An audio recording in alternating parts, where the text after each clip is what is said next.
yaa doon sànni butéel borom butéel borom kees bi borom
C'est le premier verdict qui est conformé sur le procès en appel de Barthélémy Diaz, honorable député, qui reçoit chez lui les députés et maires pour leur dire un grand merci pour le soutien et la présence. Voilà. Les images parlent d'elles-mêmes.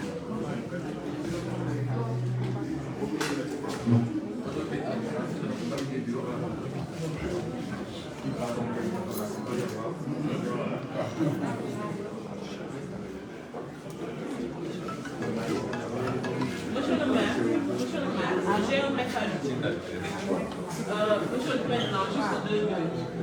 Je voulais, en présence de l'équipe, que je félicite d'abord, parce qu'il n'a pas été honorable, parce que nous sommes très fiers qu'il soit à l'Assemblée. Mais monsieur le maire, la jeunesse dakaroise, et je pense que je peux parler sur le contrôle de Barthélémy Diaz. Les gens ne se sont pas mobilisés aujourd'hui parce que vous êtes le maire de Dakar. Les gens se sont mobilisés parce que vous êtes un citoyen qui, à tout instant, quand le peuple a été en danger, vous vous êtes mobilisé pour que les gens puissent s'en sortir. Et je le dis en toute honnêteté, et je le puise au plus profond de nous. Parce que si c'était quelqu'un d'autre, je ne pense pas que le président Sonko aurait été là. La dernière fois, j'ai eu une dispute avec une personne quand vous avez pris le micro. Et j'ai dit, je reconnais aujourd'hui le camarade avec qui j'étais sur le terrain. Monsieur Guy Kesby, mon homme pour bien le payer. Mais je vous dis qu'aujourd'hui, le message que nous lançons, c'est que vous nous représentez au niveau de l'Assemblée. Moi, je suis d'une idéologie qui croit en la lutte des classes. Et je pense que vous l'avez compris. Vous nous représentez en termes d'exemple. Vous avez parlé d'une loi que vous allez mettre en œuvre, mais n'oubliez pas la jeunesse qui vous regarde. Et je pense qu'aujourd'hui, moi, je suis très fière de voir Abbas qui ne se laisse pas faire. Je pense que c'est lui qui m'a un peu réconcilié avec mon troisième mandat. Mais de vous dire qu'aujourd'hui, tous ceux qui sont là ne sont pas là parce que vous êtes le maire de Dakar. Mais ils sont là parce qu'à chaque fois que chacun d'entre eux a eu un besoin, vous avez été présents. Et je parle parce que c'est des gens qui ont travaillé avec vous pendant plusieurs années qui m'ont dit, Aïda, le maire Barthélémy Diaz, des fois, il a un très fort caractère, mais c'est quelqu'un de généreux. La générosité, ce n'est pas le fait de prendre de sa poche et de donner à quelqu'un de l'argent. La générosité, c'est d'être présent, autant dans les bons moments que dans les moments les plus difficiles. Et mon camarade honorable député Abba, qui pour moi est mon député de choix, il a eu à faire ce témoignage-là dans son bureau quand nous avons été deux. Et en conclusion, parce que ce n'est pas une rencontre politique, c'est pour vous dire que le soutien de tout un chacun, c'est un soutien sincère, c'est un soutien désintéressé, parce que nous savons que vous irez au bout des attentes que nous avons. Et autant vous irez au bout des attentes que nous avons, nous nous aussi la possibilité de le maire que nous avons. Vous êtes très, très fougueux, mais pensez à ceux qui sont, je ne dirais pas derrière vous, mais qui sont avec vous. Parce que nous croyons que la camaraderie, c'est le fait de se dire des vérités, c'est le fait de résoudre des problèmes, mais le fait d'être présent pour pouvoir résoudre ces problèmes-là. Et M. Sonko, je pense qu'aujourd'hui, on peut faire le mariage, là, l'imam. En réalité, monsieur le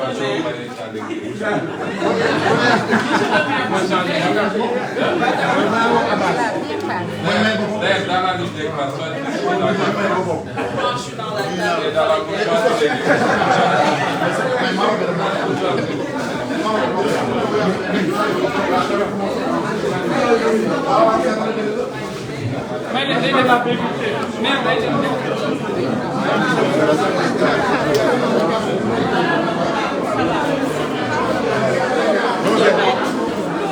Comment vas-tu? Ça va?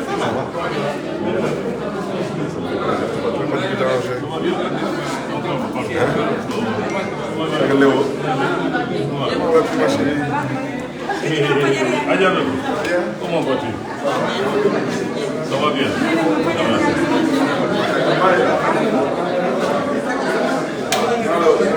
Merci. Ok, ouais. Ça va bien. Ça va bien. Bien, merci, merci beaucoup, merci.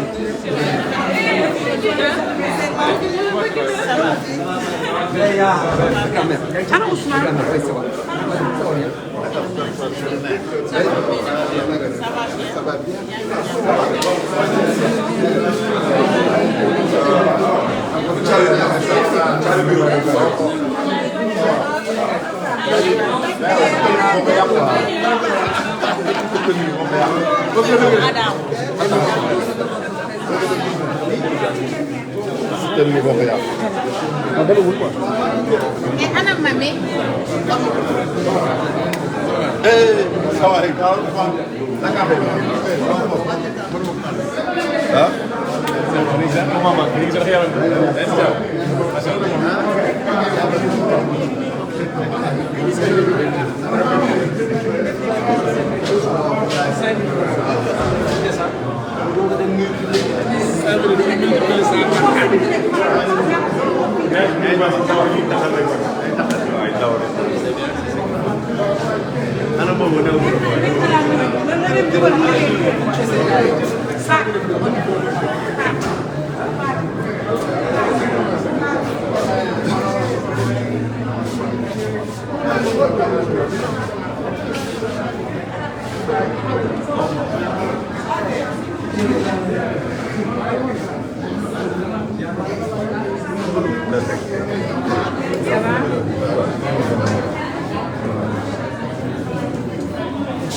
Aider le passage.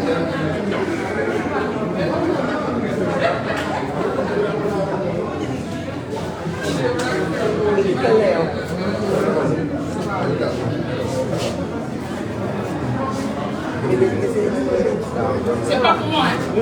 Ana lay wax.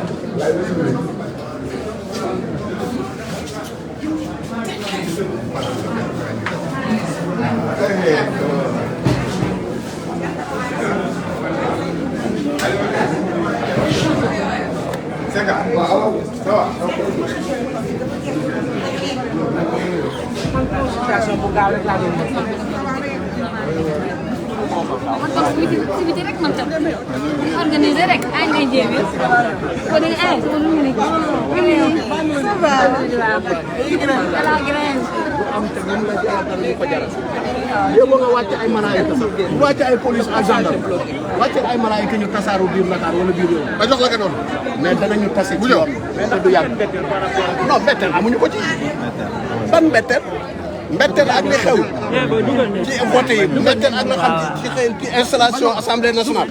mbetteel ak leneen ak leneen ak leneen ak liy ñëw mais ñun xam nañ lépp. mais est-ce que duñu wax alhamdulilah wala yéen jàpp ngeen non ñun jàppuñu alhamdulilah parce que suñu doon alhamdulilah Barth def recours bu doon alhamdulilah rek mu dépendre ca loola li ñu dëgg la tey mais ñun dañu gëm ni li ñuy wax ay sos la Macky Sall dafa gëm ni li muy wax ay sos la parce que moo njëkk a taxaw ci écran yi wax nit du weddi boppam góor du weddi boppam góor du xëy na ñuul na ba pare xëy suba ne weex na tegul si dëkk. bon moom wax naa gaañu ba pare mu ngi génn incha allah. Comme ça,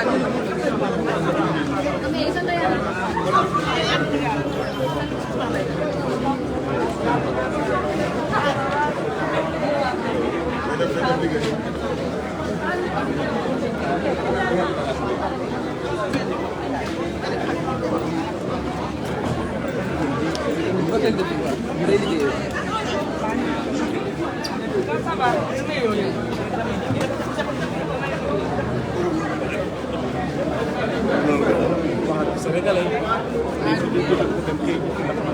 bërëbu liggéeykaayam li ni mel nag di wane rek ni peut-être début bi amaana mu ngi day na waale ba pare la te kat boo la gisee déjà ñu xool defuñu dara lépp ba taxawal ndam rek la yam li ko nar a xaar da ngay xaar mooy nday mbili ji moom Dakar ak ñu ko wër ñoo ko moom tous lan moo tax a déplacé wu encore. waaye yow ndaanaan rek tax a déplacé wu. mais même peine bi ñu maintenir également loolu aussi. même lan peine bi 2 ans dont 6 mois ferme. 6 mois xanaa ku def dara ku def dara ngay doo 6 mois 2 ans kii deful dara de moom moo ñëw fekk suñu te xamoo nag yàlla doo nga xam te xamul. mais yaakaar ngeen mu yem fii tey.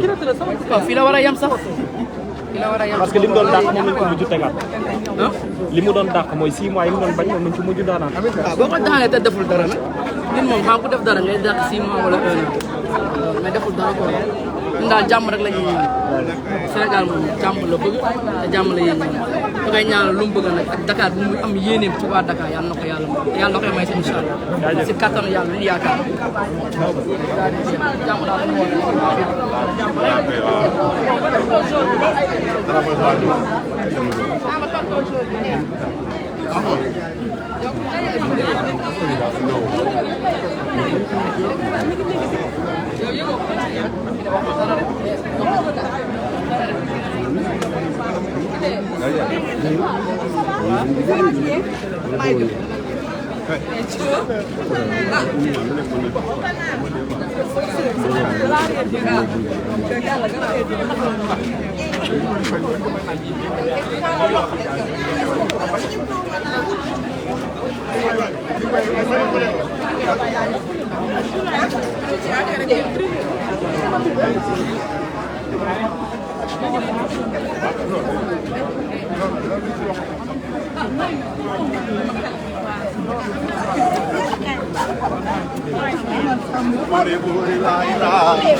parce que Barth mu ngi waaj a génn.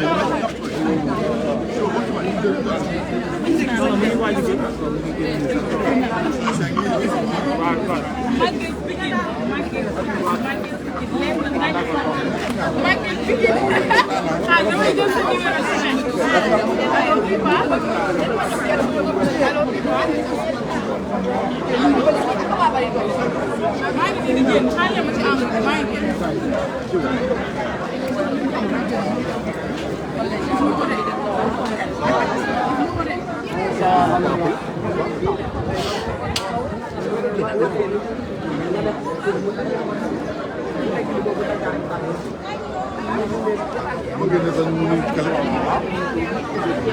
Instagram Instagram.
Le président Abba moom lay seen na léegi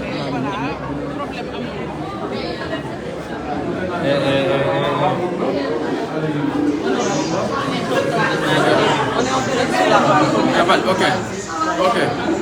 On fait quoi, une déclaration? Merci déjà. Vous faites une petite déclaration. D'accord. En fait, voilà, on est ici en tant qu'élus, puisque le fond du débat concerne les élus au Sénégal. Vous vous rendez compte que le maire qui est ici a été élu avec plus de 100 000 voix d'écart par rapport à la coalition présidentielle. Vous vous rendez compte? Je ne parle même pas de son score. Je parle de l'écart entre lui et la coalition présidentielle. Ceux qui veulent nous imposer des débats sur le cumul des mandats doivent savoir que c'est ça les vrais débats. Le vrai débat, c'est le statut de l'élu local. C'est quoi être maire au Sénégal? C'est quoi être maire de la capitale? Comment un élu peut être dans sa mairie, être agressé par des nervis et être condamné? Comment on peut être maire de Dakar, avoir un budget, avoir 300 000 francs de salaire? Aujourd'hui, les gens te parlent de cumul de mandats. C'est ça les préalables qu'il faut régler. Et je pense que cette condamnation-là, ce procès-là, c'est quelque chose qui doit nous interpeller en tant que politique et qui nous interpelle en tant qu'élu. Il est temps qu'on parle du statut de l'élu, de la protection de l'élu, comment un député peut avoir 45 000 voix, avoir une immunité parlementaire, et un maire qui a 150 000 voix n'a pas d'immunité parlementaire et peut aller en prison et être condamné pour des broutilles. Je pense que c'est ça l'enjeu et c'est une réflexion qui suit. Merci beaucoup.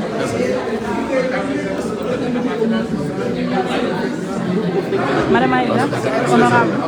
Madame le maire, vous allez bien? Vous pouvez faire une déclaration par rapport à ce qui s'est passé.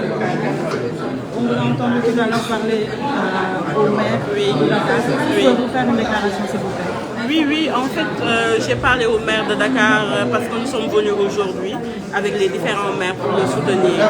Malheureusement, le temps d'arriver au niveau du tribunal, nous avons eu les résultats qui nous ont, je devrais dire, assez surpris. Parce que lors des deux jugements, il y avait assez d'éléments pour montrer son innocence et pour faire en sorte qu'on ne puisse pas, en réalité, qu'on puisse donc avoir une bonne présomption par rapport à la justice. Maintenant, comme tout à l'heure, une de vos collègues m'a posé la question, le reste sera une décision personnelle, donc nous attendons de voir ce qu'il en pense lui-même. Mais nous sommes désolés qu'il ne puisse pas être purement et simplement acquitté. Merci. Monsieur le maire Bassirou Samb, vous êtes ami au maire de Dakar et que vous êtes son adjoint également. Qu'est-ce que vous nous dites aujourd'hui après le procès? Oui, je pense que nous m'avons parlé ce matin, ce moment-là, on a dépassé. Parce que 10 ans après, on prend un homme, il n'a fait que servir son pays. Il a été au devant de tous les combats démocratiques de cette nation. Cet homme ne mérite pas ça. Cet homme méritait d'être chanté, cet homme méritait d'être montré en exemple à la jeunesse. Mais malheureusement, avec ce régime du président Macky Sall, ce régime dictatorial, on veut utiliser ce procès comme un élément de démocratie. Et je rappelle qu'en 2011, quand Jean-Paul Diaz venait dans cette même maison, nous étions là. Et c'est Macky Sall lui-même qui avait dit que Barthélémy Diaz avait été agressé. Je pense que Barthélémy mérite respect et considération. C'est pourquoi vous avez vu tous les élus parlementaires comme municipaux se sont mobilisés pour montrer leur soutien et leur solidarité au maire de Dakar, Barthélémy Diaz. Merci beaucoup. Merci.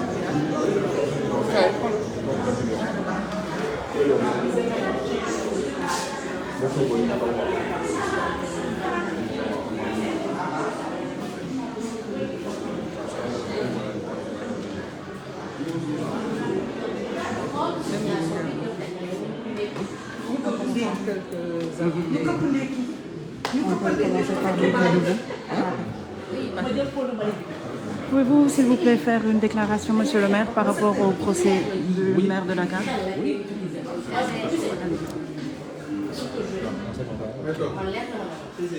Oui, en fait, voilà, donc nous venons d'apprendre, comme tous les Sénégalais, nous venons d'apprendre avec stupeur la confirmation de la condamnation en première instance, ce qui ne nous satisfait pas du tout, parce que nous considérons que l'affaire Ndiaga Diouf est l'une des taches noires de la démocratie de notre pays, et que c'est dommage que l'honnête citoyen qu'on a trouvé dans son lieu de travail, qui de surcroît un élu du peuple, qui soit attaqué, qu'il puisse se défendre et qu'il soit confronté à des déboires judiciaires. Nous déplorons encore une fois vraiment la mort de Ndiaga Diouf, parce que c'est un Sénégalais. Donc nous compatissons et nous présentons encore une fois nos condoléances à toute sa famille éplorée. Mais sur cette affaire, nous estimons que la justice n'a pas joué pleinement son rôle. Et que vraiment c'est dommage que la justice de notre pays soit encore une fois vouée aux gémonies, parce que rendant des verdicts aux antipodes de ce qu'on peut considérer comme démocratique. Donc aujourd'hui, nous sommes plus que déçus, parce que l'honorable député maire Barthélémy Diaz mérite vraiment toute la quiétude qui s'y est par rapport à l'exercice de sa fonction. Et nous osons espérer que cette affaire-là puisse être derrière nous, puisque lui, il puisse être focus sur les problèmes, sur la satisfaction vraiment des besoins pour lesquels les Dakarois l'ont porté à cette station-là. Encore une fois, nous marquons tout notre désaccord par rapport à ce verdict-là qui a été rendu à la hâte, parce qu'on n'a même pas donné l'opportunité au maire d'arriver au tribunal et de se mettre à la barre pour entendre de lui-même le verdict. Donc cela prouve encore une fois que nous avons vraiment affaire à une justice aux ordres, et ça n'honore pas la démocratie de notre pays. waaw yaakaar naa verdict bi tey vraiment ak ni ñu ko yëgee sénégalais yëpp ñoo ci am betteel sénégalais yëpp ñoo ci am naqar, parce que affaire Ndiaga Diouf affaire la bu nga xam ne vraiment honoré wul la démocratie de notre pays. Aujourd'hui ci histoire politique du Sénégal affaire Ndiaga Diouf daf ci bokk loo xam ne daf koy gàkkal. Donc tey nag amoon nañu yaakaar ne affaire boobu dina nekk derrière nous, et que le principal mis en cause dans cette affaire-là, qui est l'honorable député Barthélémy Diaz, daan nañ ko blanchir, acquitter ko pour mu mën a dellu ci njabootam, pour mu mën a vraiment dox ay soxlaam, pour mu mën a aussi tamit matal li nga xam ne moo taxoon Dakar waaye teg ko fa mu nekk nii tey. Donc lii dafay wane rek ne suñu justice bi wax dëgg yàlla fi ñu ko doon xaar àgguñu fa. Donc lii dafay gàkkal rek la posture de notre justice, ndax boo xoolee moom jotul sax àgg tribunal balaa laata muy génn këram lañ ko informé du verdict qui a été rendu à la hâte. Donc loolu day wane rek ne justice bi jusqu'à présent vraiment am na ñu ko ŋànk, am na ñu koy manipuler, am na ñu koy doxal, te loolu bokkul ci li nga xam ne day jëmale kanam démocratie bu réew. Donc ñun nag en tant que Dakarois, vraiment en tant que Sénégalais, li xew tey vraiment rafetlu wuñ ko te ñaawlu nañ ko ba fu ñaawlu mën a àgg. Merci beaucoup.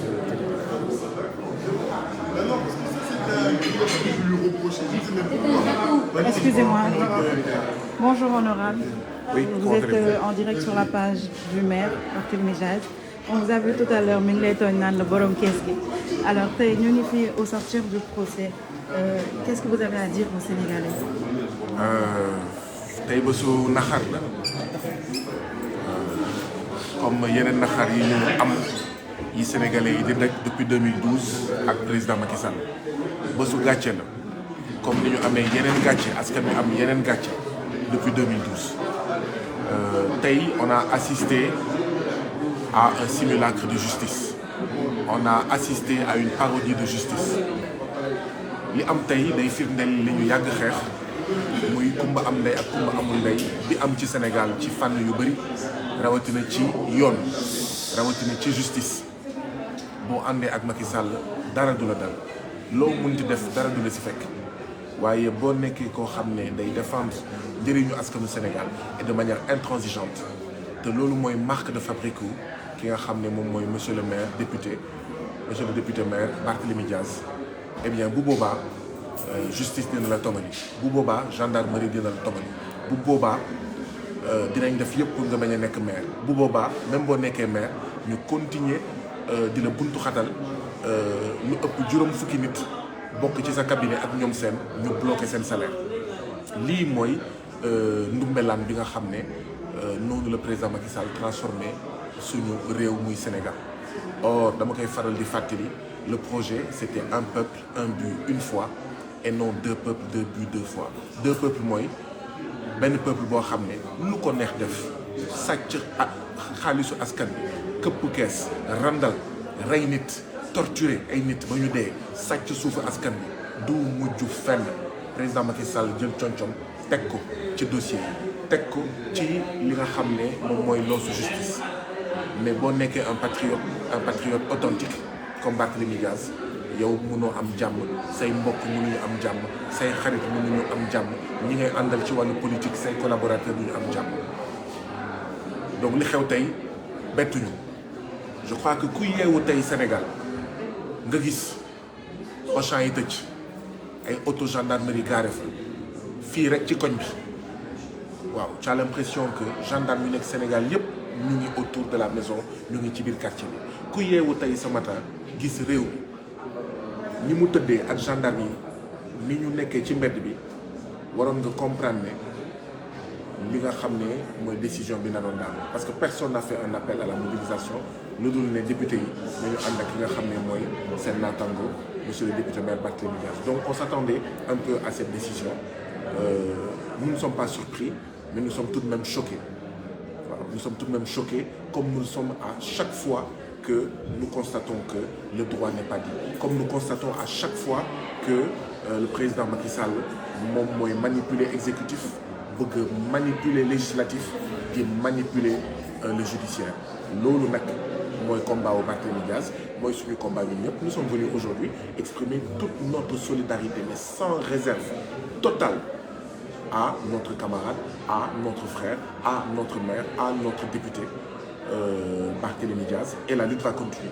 La lutte va continuer parce que bu fekkee dañoo xalaat ne lii moo ñu tax a dellu ginnaaw, eh bien le président Macky Sall qu'il sache qu'il est en train de se foutre le doigt dans l'œil, mais jusqu'au coude. La lutte va continuer. Barthélémy Dias va rester debout. Barthélémy Dias vaincra. La lutte va continuer. Les patriotes vont rester debout. Les patriotes vont se battre. Les patriotes vaincront. Comme Nico Barthélémy Dias doon wax sànq, ça fait 10 ans que nous résistons. Ça fait 10 ans que nous nous battons. Ça fait 10 ans que nous faisons face. Depuis quelques mois, le rapport de force a changé. Donc c'est pas aujourd'hui que nous allons flancher. C'est pas aujourd'hui que nous allons lever le drapeau blanc. La lutte va continuer jusqu'à ce que ce pays-là change. Ce continent-là change. La justice change. Voilà. L'exécutif change. L'Assemblée nationale va changer. Et ça sera par la force. Il n'y a pas de choix. Il n'y a pas de choix. Donc que tout le monde reste mobilisé. Que tout le monde reste mobilisé parce que oui, nous sommes les premiers boucliers de Barthélémy Dias. Nous sommes les premiers boucliers de toutes celles et de tous ceux qui se battent pour un autre Sénégal dans une autre Afrique. Je vous remercie. Merci beaucoup, honorable.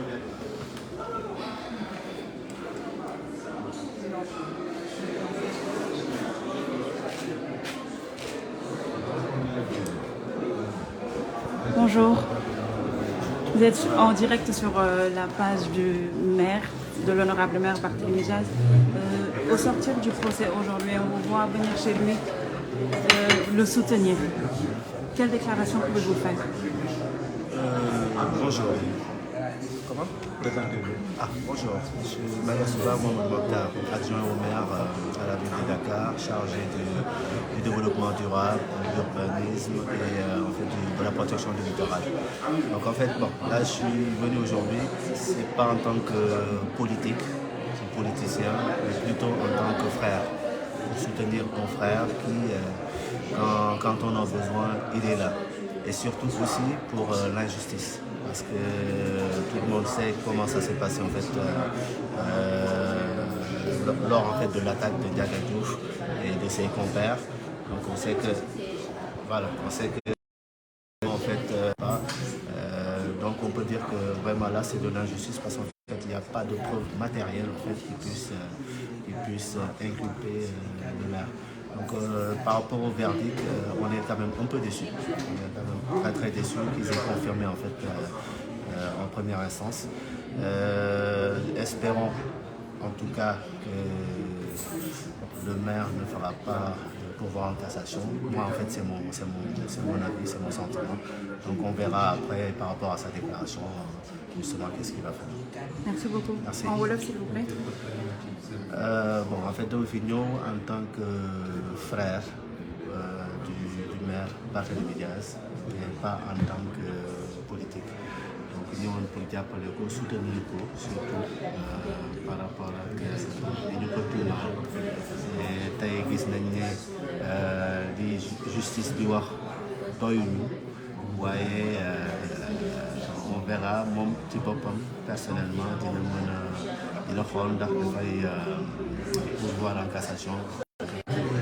Merci beaucoup. Merci.